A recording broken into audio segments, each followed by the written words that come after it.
bem-vindo. Baeixapá. Baeixapá Pendecaru. Checaru Porampa. Ande. Deixa caru porá, veijaco, apenhandeña, ñemonguetada, ya utalamate. Peixepona. Xerra o aí. Entonces, isso aí. Bom ter vocês aqui, Aldo, Beth. É um prazer estar aqui conhecendo um pouquinho mais dos nossos missionários. Queria ver se vocês aproximassem um pouquinho mais a câmera de vocês, para que a gente possa ver vocês mais de pertinho. E que as pessoas entendam. Tá melhor? Mas tá jóia, tá jóia. Muito bom estar com vocês aqui. Eu já falei que vocês são missionários há 17 anos, que vocês estão atuando em contexto indígena Guarani, no Mato Grosso do Sul. E é um prazer estar aqui com vocês. E eu gostaria que vocês falassem um pouquinho também da família de vocês, dos seus filhos. Vocês têm filhos? Bom, para a gente também é uma alegria, é uma oportunidade que Deus está nos dando nessa nova realidade que está atingindo todo mundo, inclusive as pessoas da aldeia também, né? Sim. E a gente agradece à PMT essa oportunidade. E nós gostaríamos de... Uma ligaçãozinha aqui, bem nessa hora. Gostaríamos de apresentar a minha tribo particular, né? Acho que já fui apresentado aí por você. Eu sou Aldo, a minha esposa Beth, e aqui está chegando os outros membros da tribo. Esse aqui é o Cauã. Oi, Cauã, que bom te ver. Quantos você tem, Cauã? Quantos anos você tem? Coloca aqui para ele. Sem microfone. Tenho 15. 15 anos, que bom. Muito prazer, viu, conhecer vocês. Você. Prazer. Você também. Joia. E tem mais gente aí na tribo, não tem? Tem essa mais branca aqui, é a Uana. Uana, que bom. A Uana. Ana. Isso. Oi, Ana, tudo bem? Oi, tudo bom? Você tem quantos anos? Eu tenho 18. 18, já toda uma moça, né? Deus te abençoe. Nós vamos conversar Amém. aqui. Se você quiser também dar uma palhinha aí, depois você conversa um pouquinho com a gente. Mas é muito prazer ter vocês aí com a gente na obra missionária. Deus abençoe. Viu? Prazer. Deus abençoe vocês também. Joia, obrigada. Obrigado. Aldo, a gente sempre começa querendo conhecer um pouquinho dos missionários, como foi o chamado, como foi esse preparo que vocês tiveram para ir para o campo. Você pode conversar um pouquinho, contar para nós? Sim, essa daqui é a minha mulher, a Xerembirecô, na língua Guarani, mas ela daqui a pouco vai se apresentar melhor, né?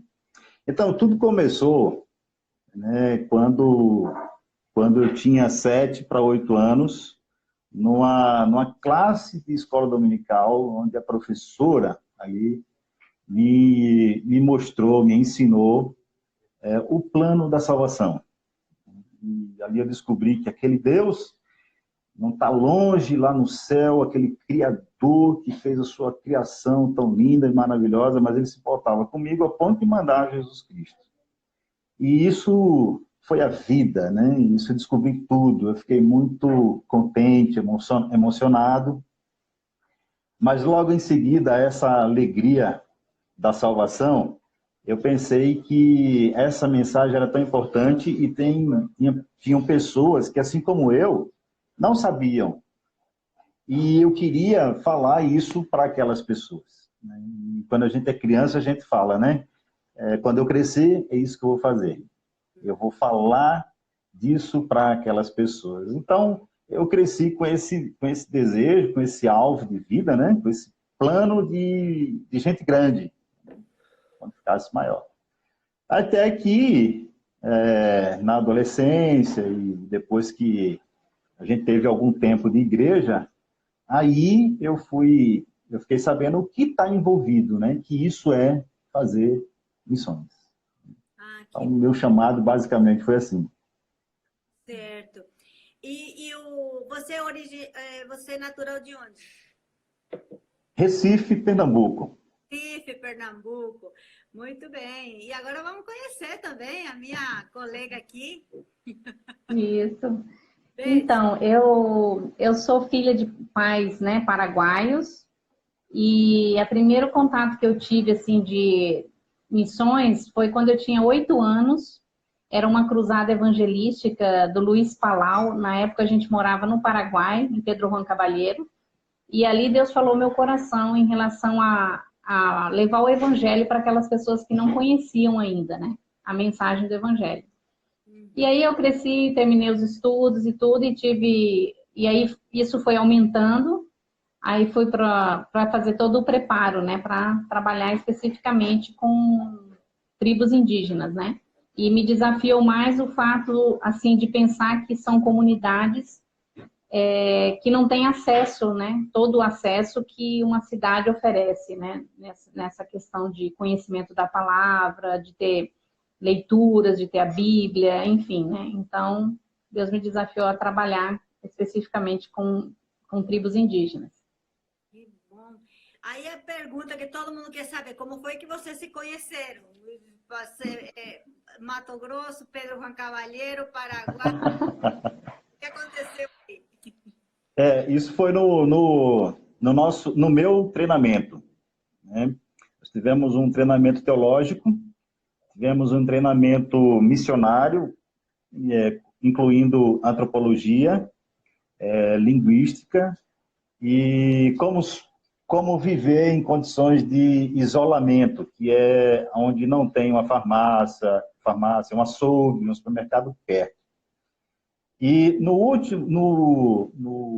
final, na reta final, na última etapa, que era a etapa sociolinguística, a Beth já tinha terminado tudo isso e ela era a professora em Goiás. Esse treinamento fica em Goiás.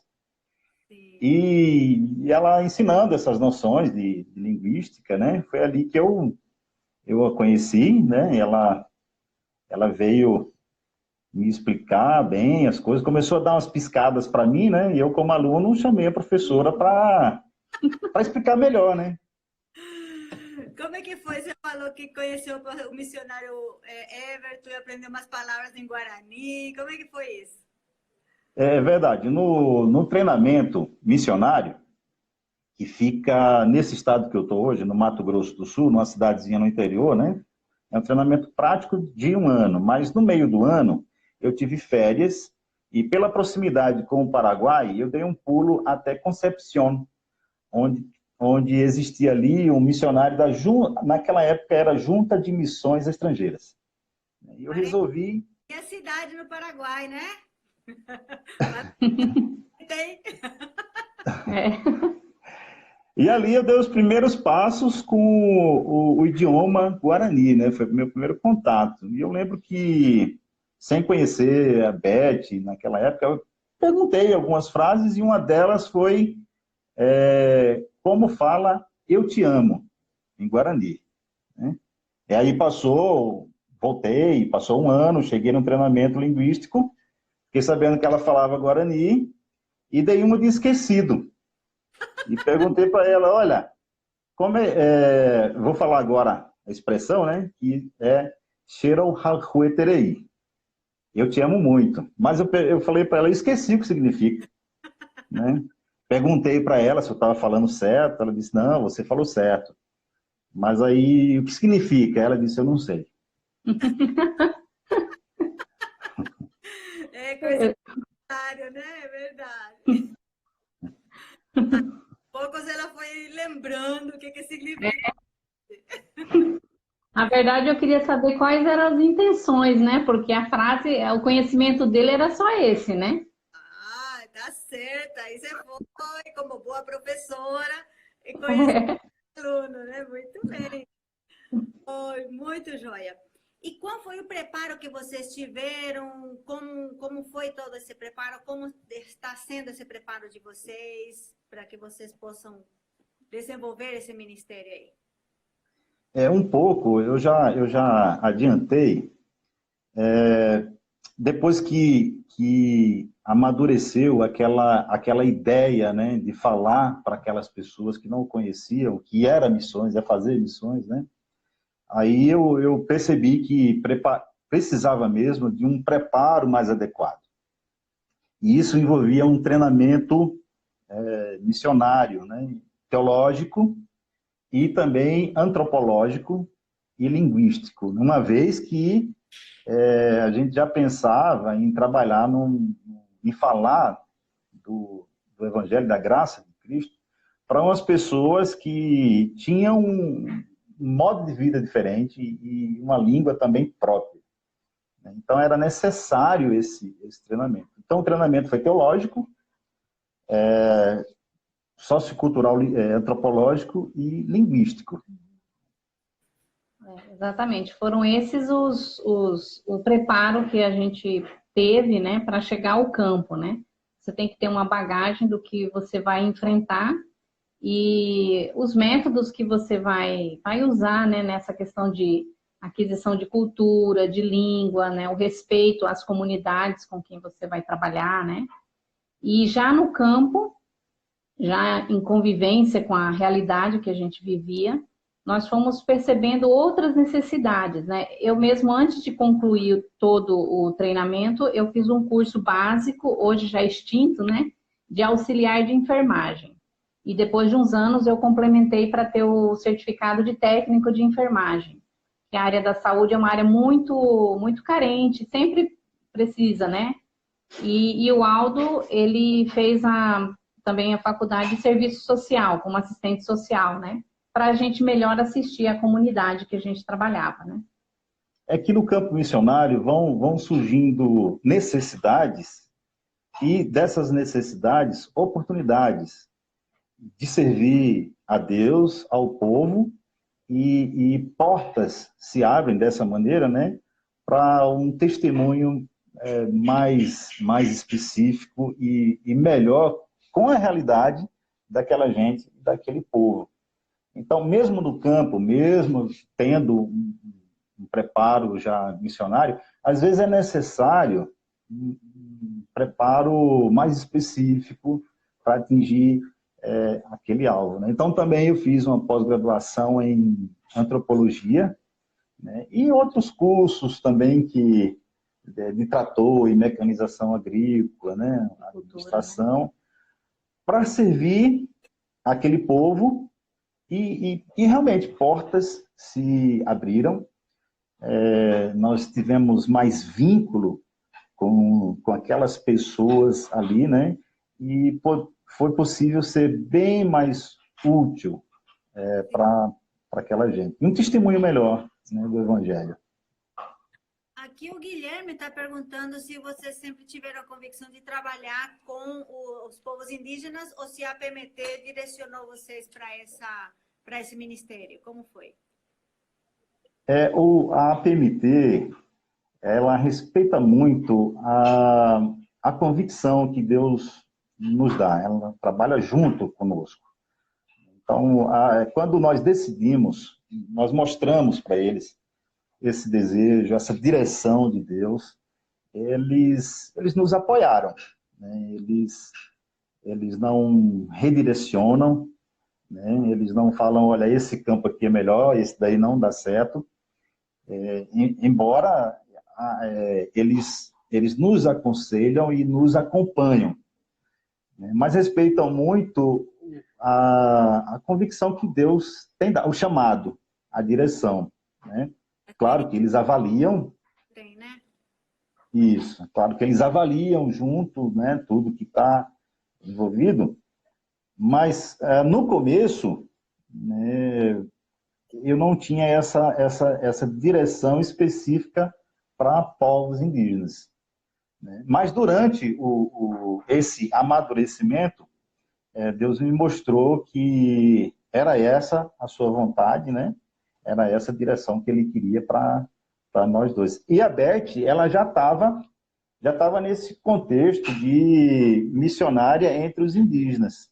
Sim. Ela era, como eu falei, ela era professora e também ela auxiliava os colegas que já estavam nas aldeias, fazendo consultoria de aquisição de língua, aqueles colegas que estavam nesse processo de aprender a língua, né? Porque nós não aprendemos a língua no instituto, nós aprendemos a língua no povo, com o povo no campo.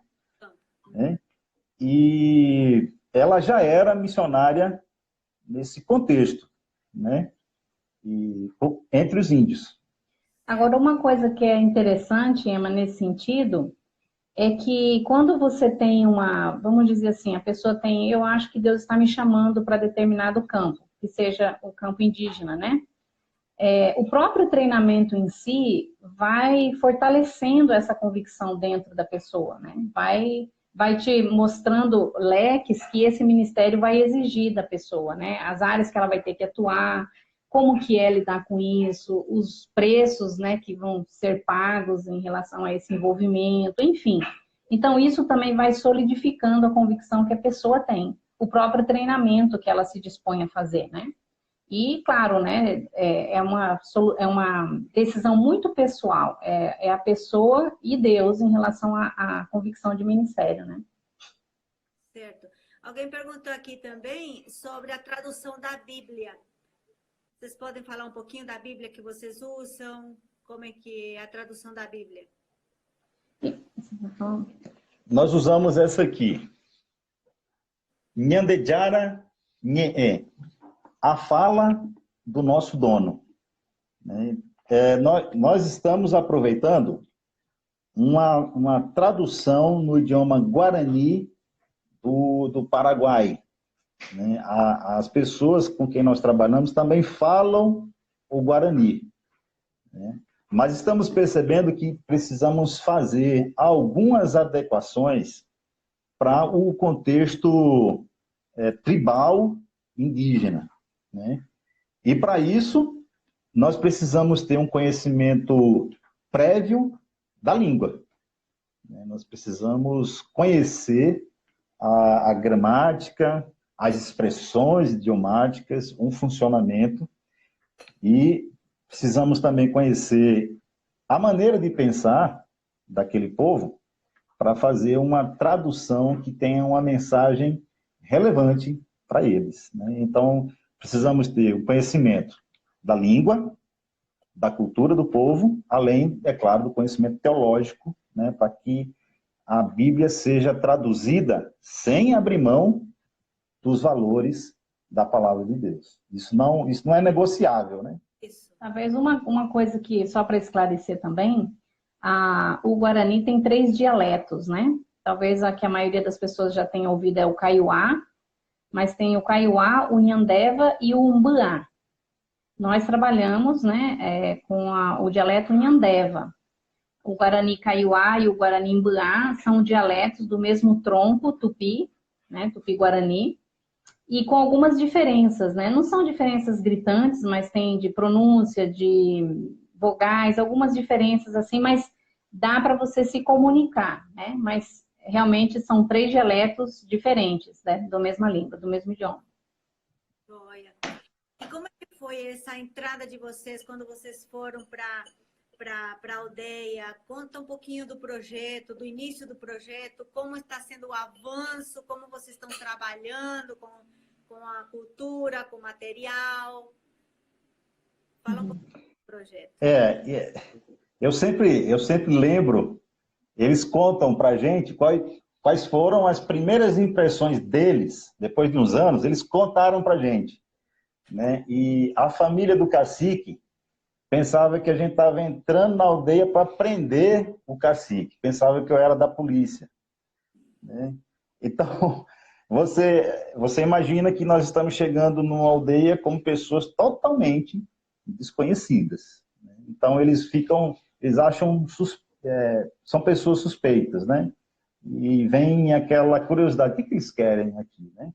E foi assim naquela aldeia. Era uma aldeia que não queria nem a presença do padre, né?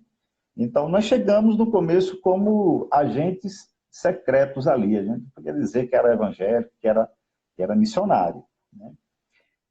nos primeiros anos, fizemos visitas, né? Tivemos um conhecimento, estudamos um pouco antes a língua guarani, então falamos algumas expressões, o que abre muito as portas, quebra um pouco a resistência, né, deles ali, mas nós éramos pessoas desconhecidas. Com o tempo, passamos a nos envolver nas suas necessidades, uma vez que o cacique nos disse, olha, venha, nos visite, mas não mexa com a nossa religião, nós não queremos isso aqui. Quem disser que indígena não tem religião está mentindo. Nós temos a nossa e não queremos isso, né? E é claro, nós respeitamos, né? Até porque nós não vamos ali para destruir a cultura daquela gente e daquele povo, né? Mas a partir do momento que começamos a nos envolver com as suas necessidades, né? E as necessidades, os anseios deles eram melhorar as condições de vida, né? Mesmo morando num estado que é muito produtor de grãos e também da pecuária, né? Existem bolsões de pobreza. As aldeias hoje em dia, aqui no Mato Grosso do Sul, que aliás é o segundo estado que tem a maior população indígena, só perde para o Amazonas, né? Nessas aldeias, a realidade é que eles não conseguem mais viver como um indígena isolado na floresta amazônica, onde eles 2 ou 3 vezes por semana vão caçar para ter sua carne e ainda tem a sua roça, onde pegam uma mandioca ou macaxeira, né? A realidade dos indígenas aqui no MS é que eles não conseguem mais viver da sua dieta, alimentação tradicional. Eles precisam trabalhar fora, não tem mais caça, e isso gera uma certa dependência, uma certa condição de necessidade. O cacique nos disse, olha, venha, nos visite, nós precisamos, eu não tenho vergonha de dizer para você, nós somos pobres, nós somos miseráveis. Nós somos miseráveis, precisamos da sua ajuda. Então nós entramos com criação de abelhas, usando as técnicas de apicultura, né, onde a gente coloca roupa e o indígena já não levava mais picada de abelha, né? Extraía o mel e a colmeia funcionava ali para tirar novamente o mel. As árvores não eram mais derrubadas, porque estavam no sistema de apicultura, na caixinha ali, né? Começamos a incentivar a ampliação das suas roças, né? Para que eles plantassem mais e conseguissem comercializar o excedente de milho, de mandioca, né? E aí eles gostaram de ganhar o seu dinheirinho, né? Dessa forma, com essas iniciativas e também uma porta que o senhor nos abriu, que foi muito boa, né? Que foi a Beth se envolver na enfermagem ali da aldeia, né? Foi uma bênção, realmente, né? A área da saúde é uma área que abre portas em toda casa, né? Então, a gente começou a acompanhar as gestantes, as crianças que estavam com desnutrição, né? Então, realmente foi um presente que Deus nos deu, né? A gente poder ajudá-los nessa área da saúde, né? Tem muitos casos de tuberculose, enfim, a gente pode atuar nessa área também, né? Então, com esses envolvimentos, entrando nas suas vidas, nós criamos vínculos, né? Ficamos conhecidos, criamos amizades, né? Ao ponto de eles permitirem que a gente visitasse, tivesse um lugar mesmo na aldeia, né? E perderam o medo do missionário. Aí eles ficaram sabendo que nós éramos missionários, mas a gente já tinha amizade, nós já tínhamos conquistado a confiança deles, né? E eu me lembro de um testemunho de uma pessoa que, mesmo por causa dessa condição de campo fechado, né? Mesmo sem ter orado, sem ter aberto a Bíblia, porque não podia, né? Até o padre não fazia isso na aldeia, eles não queriam. Mesmo assim, uma família nos falou, nos procurou e disse assim, olha, Aldo, eu conversei com a minha esposa, ela conversou comigo, e nós dissemos assim, vamos seguir aquela gente, vamos seguir aquele povo. E eu me lembrei muito do que a gente aprende no seminário, né? Do que os missionários já viveram, né? E um dos professores disse assim, testemunhe o evangelho, evangelize, ensine a palavra de Deus, e se precisar, fale. Então, nós vamos ensinar, nós vamos evangelizar no primeiro momento que nós pisamos a aldeia com o nosso testemunho, com a nossa maneira de viver, e mesmo sem falar, eles já estavam interessados, porque Deus deu a graça para a gente de viver a sua palavra, o seu evangelho. Né? Então, foi dessa forma a nossa entrada ali. Certo. E vocês estão desenvolvendo esses materiais para adaptar para o discipulado? Como vocês estão fazendo isso? Como foi esse processo? Foi de uma hora para outra? Foi fácil? Quais foram as maiores dificuldades que vocês tiveram? Uma das maiores dificuldades, as barreiras naturais, né, é a língua, né, e a cultura, a maneira de pensar daquelas pessoas ali. Então, eu tive que aprender a língua durante esse tempo, né, durante esse envolvimento na aldeia, né? Perguntando como é que fala isso, anotando, gravando situações, né? Montando o meu material de aprendizado. Isso realmente leva um tempo e a gente escuta muitas risadas, né? Porque de vez em quando a gente erra, né? E durante esse tempo, nós procuramos avançar nessas barreiras que são as barreiras naturais do missionário, né? Aprender a língua e pesquisar a cultura. Né? Mas chegou um ponto que eles se abriram tanto para o evangelho que nós começamos a ensinar. Né? Hoje nós temos muito mais segurança no preparo de lições bíblicas, né? Que é feito no idioma guarani. Né? A Bíblia nos ajuda muito, porque ela está no idioma daquela gente e daquele povo. Então, nós produzimos hoje um material de discipulado, um material que vai ficar para a igreja, né? E tudo tem que ser pensado na língua do povo, o que toma também um tempinho bom, né?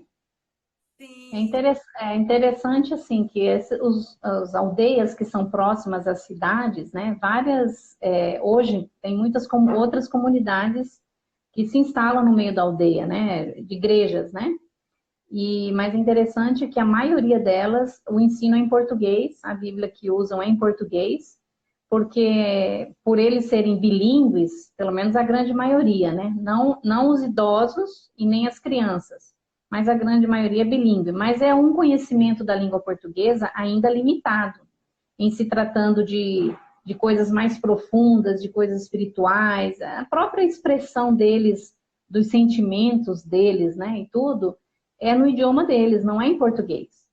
Então, isso às vezes acaba dando assim um falso engano de que, não, eles entendem tudo, né, pode falar que está tudo tranquilo, e não é, né. E a cultura também, né? A prática e os valores e a cosmovisão deles ainda é compartilhada dentro das comunidades, é a verdade, é o que eles vivem, né? É o que identifica eles como um povo, né? Então, são coisas que a gente realmente precisa considerar com muita seriedade, com muito respeito, na hora de transmitir o evangelho, né? De transmitir a palavra de Deus, de compartilhar com eles, né? É muito bom ouvir um testemunho, aqueles testemunhos espontâneos que saem durante o discipulado, evangelismo e discipulado, né? Mas eu não esqueço de um indígena que estávamos ensinando, né, passando o ensino bíblico no idioma dele, né, e a gente sabia que ele fala os dois idiomas, tanto o guarani como o português, né, mas como estávamos ali na aldeia, estávamos ensinando a Bíblia na língua deles. E no final ele disse assim, olha, eu estou muito contente porque essa é a primeira vez que eu estou ouvindo a palavra de Deus no meu idioma. Nós ficamos muito contentes porque o peso é maior, né? Ele está ouvindo na língua do coração deles ali. Mas, ao mesmo tempo, nós ficamos um pouco, assim, preocupados, né? Porque ele certamente ele já entrou em alguma igreja, ou alguém já falou para ele, mas em português, né? E a gente percebeu a importância e a alegria dele de ouvir no seu próprio, na língua do coração deles, né? Ai, que bom. O pastor Luiz acabou de chegar e ele está perguntando qual é a etnia que vocês estão trabalhando, as aldeias. Pastor, muito obrigado por estar aqui com a gente. Nós estamos conversando aqui com os missionários Aldo e Abete. Eles são missionários no Mato Grosso do Sul, trabalham com o povo Guarani. Tudo bem? Isso. Isso, muito bom. Você estava contando também, fala um pouquinho sobre a construção, como é que foi esse processo, e essa construção de um local de culto, um templo na aldeia, como é que fica como está esse processo? Essa construção era para acontecer agora, em maio, né? Até algumas pessoas da aldeia já foram no mato, tiraram algumas madeiras, né? Mas por conta de tudo isso que estamos vivendo, novidade para todo mundo, né? Está paralisado. Está parado. Agora mesmo, na aldeia, existe um certo pavor, porque as notícias que estão chegando é que alguns indígenas também estão sendo contagiados, né? Então, isso foi paralisado, né? Essa construção foi parada por conta disso, né? É uma coisa que talvez alguém pode pensar assim, nossa, mas faz tanto tempo e como é que já não tem um lugar de culto, né? Um lugar para se reunirem, né? Na verdade, esse é um cuidado que nós sempre tivemos no contato com eles durante o discipulado, porque é um desejo que tem que nascer deles, não uma imposição nossa, né? Claro que para nós é muito mais confortável no sentido já ter um grupo reunido num lugar só do que visitar famílias, do que trabalhar com pessoas em cada dia num lugar, né? Mas realmente foi um desejo que nasceu deles, porque o missionário não está lá para sempre, né? A igreja é deles, né? Então, depois que nasceu esse desejo, que eles começaram a mexer com essa questão de construção e tudo, uma iniciativa deles.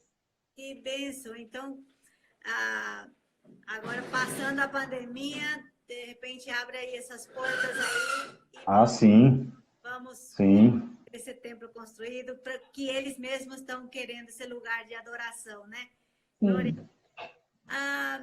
Fala um pouquinho, Beth, do curso que você está fazendo, como está sendo essa interação sua nesse mestrado que você está fazendo. Sim. Então, só dando um breve histórico, quando eu cheguei no trabalho, eu tinha um curso de auxiliar de enfermagem, depois eu concluí como técnico de enfermagem, e depois que as crianças ficaram um pouquinho maiores e a aldeia organizou melhor também a questão de escola, eu fui fazer faculdade de pedagogia, né, semipresencial e tudo, né, que ajuda bastante, e fiz a faculdade de pedagogia já estando no campo, porque a área da educação também é uma área bem necessitada, assim, né, uma área que você sempre pode contribuir de alguma forma, né. Os professores indígenas agora estão se capacitando também. Quando nós chegamos, basicamente, nenhum tinha a formação superior, né?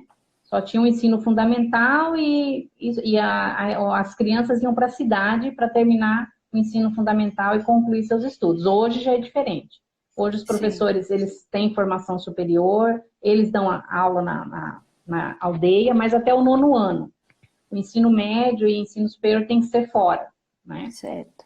Então, agora eu estou envolvida no mestrado, que inclusive o meu projeto todo é envolvido na aldeia, né?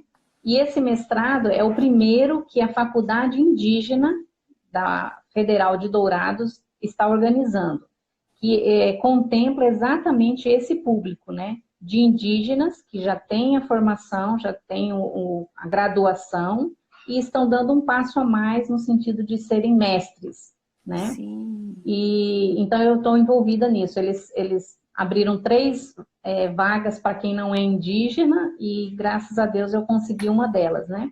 E estou caminhando nesse sentido. E assim, o objetivo, como a gente sempre pensou, né? Todas essas formações acadêmicas e tudo, é mais assim, pensando em ferramentas que viabilizem uma melhor atuação entre o povo, né? Não é uma ferramenta para a gente, né? Mas a gente pensa assim, nossa, vai ser útil, vai contribuir, a gente vai somar com eles, né? Sim. Então, é nesse sentido, né? De construir uma escola indígena que realmente capacite aquele aluno para ele enfrentar a escola urbana, porque isso é uma realidade que não tem como escapar, não tem uma faculdade dentro da aldeia. Sim. E cada dia mais os jovens estão querendo essa formação, né? Então, eles estão saindo das suas comunidades e procurando uma formação, só que eles precisam ser bem preparados para esse convívio com a outra cultura, né? Nesse sentido acadêmico, porque convívio eles já têm, né? Até certo ponto, mas o sentido acadêmico estão caminhando, né? Que bom. E você também desenvolve algum outro tipo de atividade nessa relação como cidade, aldeia? Como tem sido? Sim, eu também atuo como tradutora, né? No fórum em Mundo Novo, na cidadezinha. E eu fiz o curso, eles abriram uma exceção para mim, para eu me capacitar para auxiliar crianças e adolescentes vítimas ou testemunhas de abuso sexual, indígenas, né?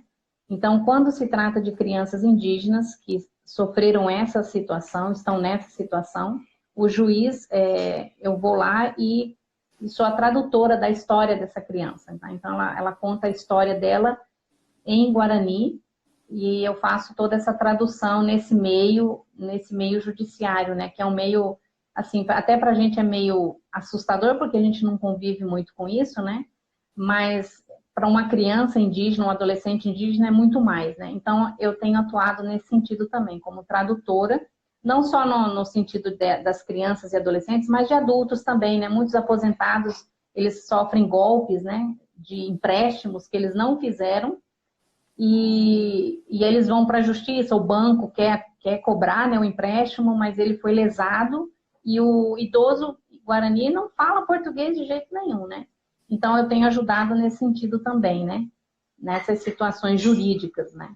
Tem sido uma experiência muito positiva. Muito relevante esse trabalho que vocês estão fazendo. E nesse tempo de pandemia, como é que vocês estão lidando com... Vocês têm uma casa na aldeia, mas vocês têm 2 casas, né? Como é que é a moradia, o dia a dia de vocês? Essa situação pegou... Eu gostaria muito que a gente tivesse isolado, mas na aldeia, né? Mas isso não foi possível e também hoje a gente sabe que não é o recomendado, né? Como eu falei, eles encaram isso meio que com um certo pavor, né? Essa situação. Então, o recomendado é mesmo a gente estar assim, fora e sem o contato, né? Nesse isolamento, né? Até a PMT recomenda isso. E nós estamos nessa situação um tanto preocupados com as pessoas ali, porque a realidade de live, de internet na aldeia é mais complicado, né? A qualidade da internet de algumas pessoas que tem na aldeia, né, é muito fraca, não dá para fazer isso que nós estamos experimentando aqui, né? Então, nós ainda temos contato, eles mandam fotos, áudio, a gente também para eles, né? Eles queriam que a gente estivesse lá, a gente também, mas a gente procura acompanhar eles por essa opção que é o que resta, mais limitado, né? Sabendo que lá é uma realidade mesmo que essas aldeias, né? Como é o caso aqui no Mato Grosso do Sul, não são aldeias isoladas, próximas a pequenas cidades do interior, com a internet muito limitada. Então, nós procuramos acompanhar, mas sabendo que não é internet de fibra ótica, talvez um ou outro tenha acesso, outros não sabem usar smartphone, né? Então, a gente fica bem preocupado, mas sabendo que tudo está no controle do Senhor, as pessoas que Ele tem chamado ali, tem demonstrado convicção na palavra dele, isso que nos anima, né? Nessa situação das pessoas que realmente estão passando por isso, né? Estão sofrendo as consequências dessa pandemia, mas pela graça dele, que chegou para aquelas pessoas, Deus tem sustentado seus discípulos ali também. E a nossa casinha tá lá, Emma. Sempre um ou outro às vezes liga e fala, eu passei na sua casa, tá tudo certinho. Que bom. Mostram foto da nossa casa ali, né? Oh, que joia! Fala, fica tranquilo, a gente tá olhando aqui, tá cuidando, tá tudo tranquilo, né, e tudo, né, e lá é bem tranquilo, graças a Deus. Que bom. E os filhos de vocês, como é o envolvimento deles com o projeto que vocês também estão envolvidos como família? Os nossos filhos na aldeia, eles, na época, né, que eles eram pequenos e que morávamos lá, eles foram uma bênção, eles abriram portas, né? Porque nós estamos lidando com famílias que também têm filhos, né? E eles vendo os nossos filhos ali, interagindo com os filhos deles, né, criavam um vínculo familiar mais forte, né? Nossos filhos ganhavam mais galinha do que nós, né? Isso é bom, hein? Isso é bom. Galinha caipira, hein? Ganhavam mais porquinho do que nós, né? Então,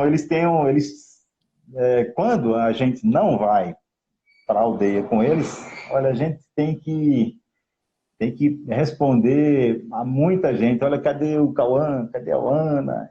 Né? Eles perguntam, eles têm um interesse genuíno, né? E chega até nos constranger como eles são generosos, né, com os nossos filhos, repartindo coisas, como eu falei, né? O Cauã já ganhou pouco, a Ana, né, as pessoas davam galinha para eles, né? É claro que a gente não deixava de ser beneficiado, né? Mas o dono mesmo... Claro. Que joia! Então, os nossos filhos...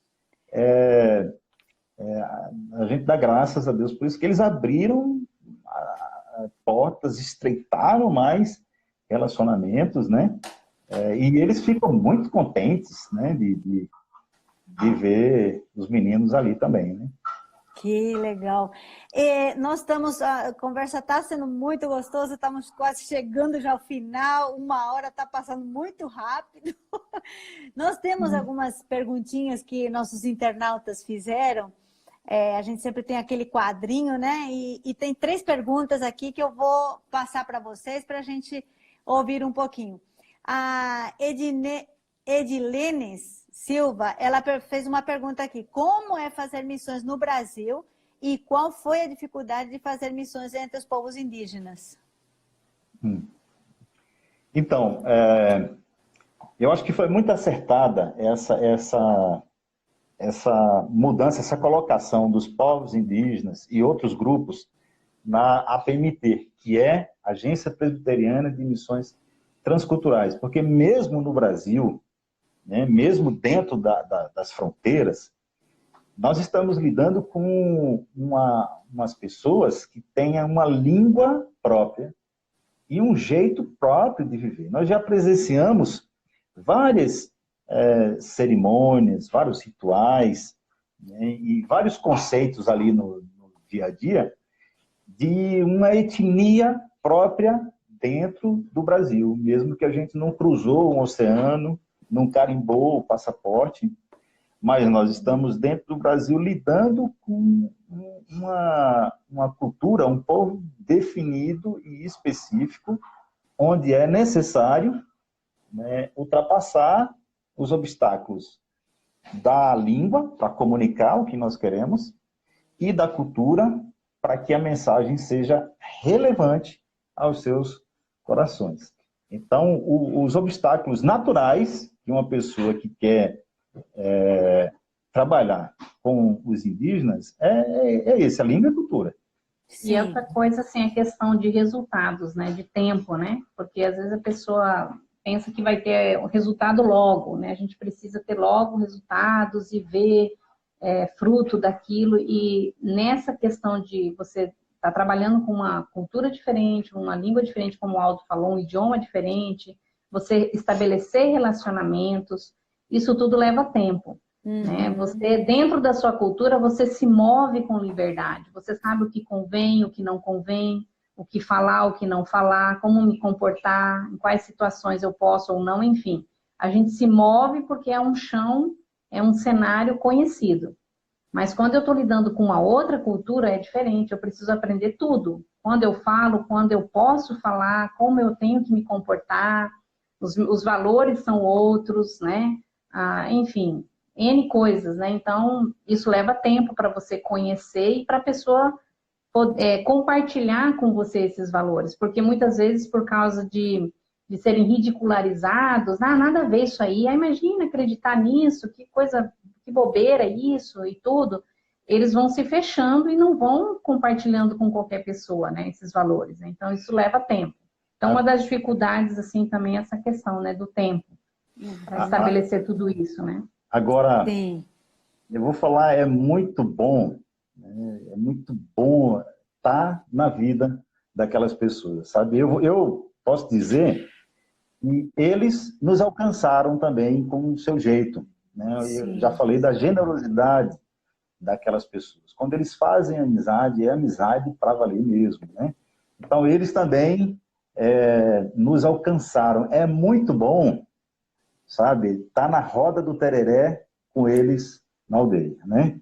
Ali a gente se informa de tudo o que acontece, do mundo da aldeia, né? Das fofocas, das risadas. E o pessoal na aldeia Guarani, é muito alegre, gosta de rir muito, né? Então, uma das coisas que eu mais gosto é estar no meio daquela gente que também nos conquistou, nos alcançou. As amizades são amizades verdadeiras, né? E é muito bom. Que joia, né? Aqui tem o Alberto que perguntou também nesse tempo de pandemia qual tem sido o maior desafio de vocês. Acho que vocês já responderam. E a Sara Beretti perguntou também como é a relação entre manter a cultura deles e a transformação do evangelho. Essa é uma... Pergunta grande para final, que está faltando pouco tempo. Vai ter que resumir agora a resposta. Muito importante, né? Eu acho que o fato de a gente já comunicar o evangelho na sua língua já mostra um grande respeito. Sim. Né? E que nós estamos preocupados também com a preservação de parte importante da sua cultura, que é o seu idioma, a sua língua. Né? Então, aí já existe um respeito muito grande a algo que é próprio daquelas pessoas. A maneira como eles se comunicam na sua língua. Fora isso, nós temos também que fazer uma pesquisa cultural justamente para que essa mensagem seja relevante, né? Então, sabemos que as pessoas dão muito mais atenção do que, hoje nós sabemos, né? Dão muito mais atenção à vergonha do que à culpa, né? Então, quando estamos ensinando, nós temos que dar ênfase a isso, né? Que nós estamos longe de Deus, e isso é um estado vergonhoso para nós, né? É por aí onde entra o medo, né? O estado de vergonha. Foi por isso que nossos primeiros pais, eles procuraram se esconder de Deus, né? E dessa forma, né, a gente não vai contra a cultura. Eles têm um momento muito alegre e divertido, que é uma dança que se chama guaxiré. E essa dança, essa música, essa maneira ritual, é uma maneira onde eles contam algo importante na sua vida, eles compartilham. Nós já presenciamos isso, um grupo de pessoas que estavam cantando e dançando. Isso pode muito bem fazer parte de um aspecto de compartilhar dentro da igreja e dos irmãos ali. Uma coisa sobre essa questão de mudança, normalmente tem essa pergunta, na verdade, o missionário não tem que ter, nem tem uma lista de faça e não faça, mude isso, mude aquilo, né? A questão de mudança, eu acho que até nós mesmos, né, nós mudamos, né? Todo dia a gente muda, né? E interessante que a maioria das pessoas tem dificuldade de entender o indígena como um sujeito, dono da própria história, com capacidade de decidir, né? Quando eu decidi colocar minha vida para levar o evangelho para os povos indígenas, eu sempre pensei assim, não que eu tenha a ilusão de que, eu vou expor o evangelho e todos vão aceitar, todos vão modificar, não. Eu pensava assim, que eles pelo menos tenham o que escolher. Sim. Isso eu quero. Não, isso não quero. Eu acredito nisso. Isso, Sim. né, eles tenham o que escolher. E eles têm a capacidade de escolha. Eles são como nós, são inteligentes, raciocínios, eles são como nós, né? Então, muitos vão escolher e vão ouvir, e Deus, o Espírito Santo, vai convencendo, como ele faz conosco todos os dias, né? Nos convence disso, para com isso, começa a fazer aquilo. É um caminhar dele com Deus, né? Não somos nós que vamos... Amém. Isso, largue aquilo, não. É o Espírito Santo de Deus, tratando aquele filho guarani, na cultura guarani, que vai convencê-lo daquilo que ele pode continuar praticando e daquilo que não, né? Então, é uma conversa entre ele e Deus, né? O próprio conceito antropológico de cultura, né? Define a cultura como algo sempre em movimento, não estático. Muito bem. Então, ela está sempre se atualizando, né? Então, hoje, o indígena, ele quer fazer sua roça, não mais naquele sistema de coivara, né? Onde ele derruba o mato e põe fogo e depois planta em cima, né? Hoje, se ele puder, ele planta com trator. Isso! Tá pronto com o trator. E nossa live está terminando, falta 20 segundos. Essa live e outras estão todas no nosso canal do YouTube, no nosso site www.apmt.org.br.